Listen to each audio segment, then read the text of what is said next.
beauty and I could be the monster. I love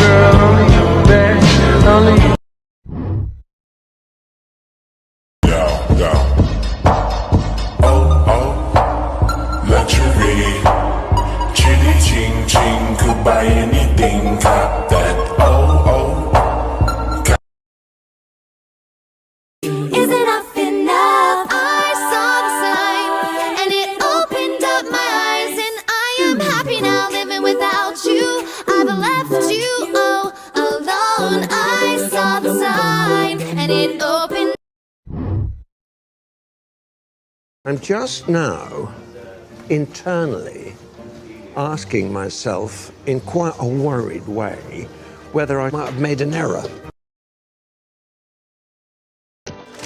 Well, thought I'd try out my sea legs.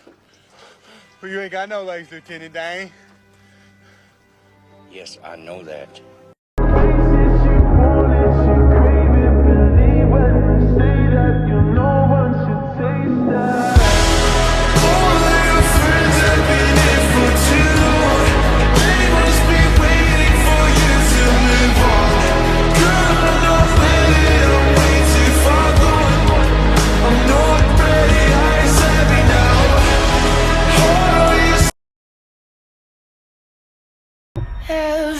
everybody wants to rule the world. There's a room where the light won't find you, holding hands while the walls come tumbling down. When they do, I'll be right behind you. So glad we've almost made it. So sad. Until my moment comes, I'll say I did it all.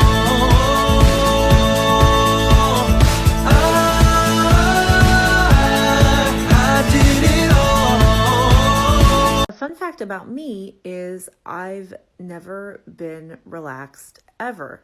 Now here I go again, I see crystal vision. I keep my visions to myself.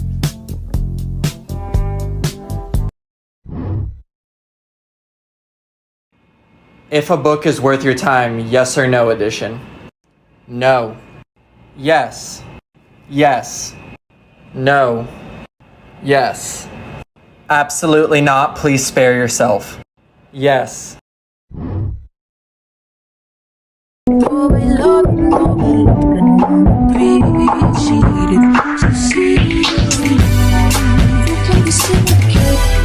I got delicious tissue. All women stuck in the place. Just protect her and keep her safe. Baby, worship my hips and waist.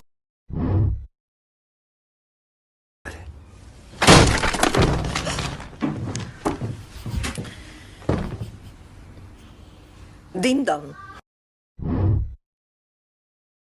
Okay, this is Put a Finger Down, Chaotic Reader Edition. If you have 6 or more fingers down, you're a chaotic reader. Put a finger down if you don't use a bookmark. Put a finger down if you can't stick to a TBR because you're a mood reader. Put a finger down if you've ever written in a book. Put a finger down if you crack book spines. Put a finger down if you set up your bookshelves with the spines facing backwards or series split up.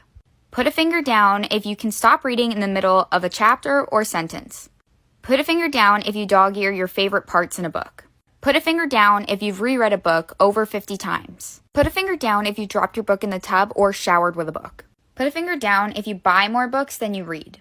And put a finger down if you have more than 40 books on your TBR. Say it ain't so. Your talk is so heartbreaking. I would go out tonight, but I haven't got the sticks to Ways to die. So many dumb ways to die. Dumb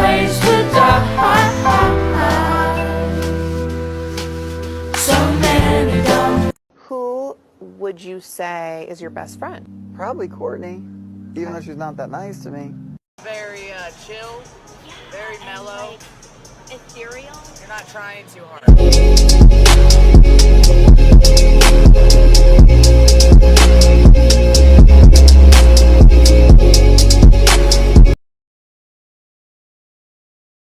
Smooth talking, so rocking. He's got everything that a girl's wanting. Guitar cutie, he plays it groovy. Don't read this book at night. This is Verity, a book by Colleen Hoover that I will now be reviewing honestly. No spoilers here. Disclaimer, this book is so 18 plus that I honestly think I could have read this on my deathbed at 80 and still not have been ready. Do not read this book if you're a child, or if there is any child left inside of you. This book will kill it and leave you empty. All right, premise. Lowen is a struggling author given the miraculous opportunity to co-write the last 3 books of a popular best-selling series. Its original author, Verity, is living at home, medically incapacitated and functionally brain dead following a serious accident. So her sexy house husband invites Lowen to stay with them at their enormous, non-threatening mansion in the middle of nowhere while she goes through Verity's office. Lowen soon finds something Verity never wanted published, and shit gets weird and nothing is sacred. Plot. Jaw-droppingly insane the whole time. There are no brakes on this train and we are completely off the rails, sweetheart. You think things won't get worse? They do. The romance is also just absolutely cursed. It's great. Good luck putting this one down. You'll want to, but you can't. Castaways. We are castaways. Anyways, I hated everything and everyone, and I feel like I need a shower and a nightlight. I might never read a book again. 5 stars. And there will come a soldier who carries a mighty sword. He will tear your city down. Olay, olay, oh Lord. Olay, olay, olay, oh Lord. He will tear your city down. Olay, olay, oh Lord.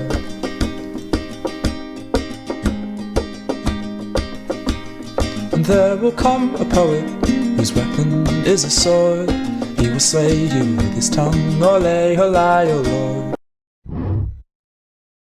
I'm a slut for secret societies, which means I will never be invited to one. And if that sounds like you, buckle the fuck in for the best urban fantasy you'll read this year. This is Legendborn, a book by Tracy Dion that I will now be reviewing honestly. Plot. Here are some buildings that are not as high as the stakes in this book. Premise. Bree Matthews is a new student at UNC recovering from the unexpected death of her mother. Her first night on campus is interrupted by a terrifying demon, swiftly taken out by a sexy, brooding wizard whose cheekbones could cut glass. This experience throws her headfirst into the world of the Legendborn, demon-slaying descendants of King Arthur and his round table who Bree thinks might have had something to do with her mother's death. Character. Bree, with smart bad bitch carving out a space for a black woman in a southern secret society founded by literal plantation owners. Nate, slightly basic golden boy next door who helps Bree get to the bottom of things. I thought I was in love with him until I met Sel. He's mysterious, he's angry, he's proficient in necromancy. Look, I get my type is problematic, I do, but you gave me this. What do you expect? Important. The representation in this book is phenomenal and proves it's possible to write an absolute banger of a fantasy while also compassionately acknowledging modern-day social issues. Legendborn is just as much about generational trauma, grief, and class as it is about magic knights and demons, and the author blends it all together beautifully. Here's to raising the bar for everyone. 5 stars.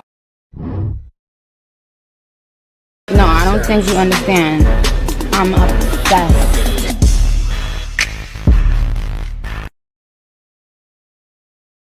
And there you go, and Michael, you would fall and turn the white snow red as strawberries in the summertime.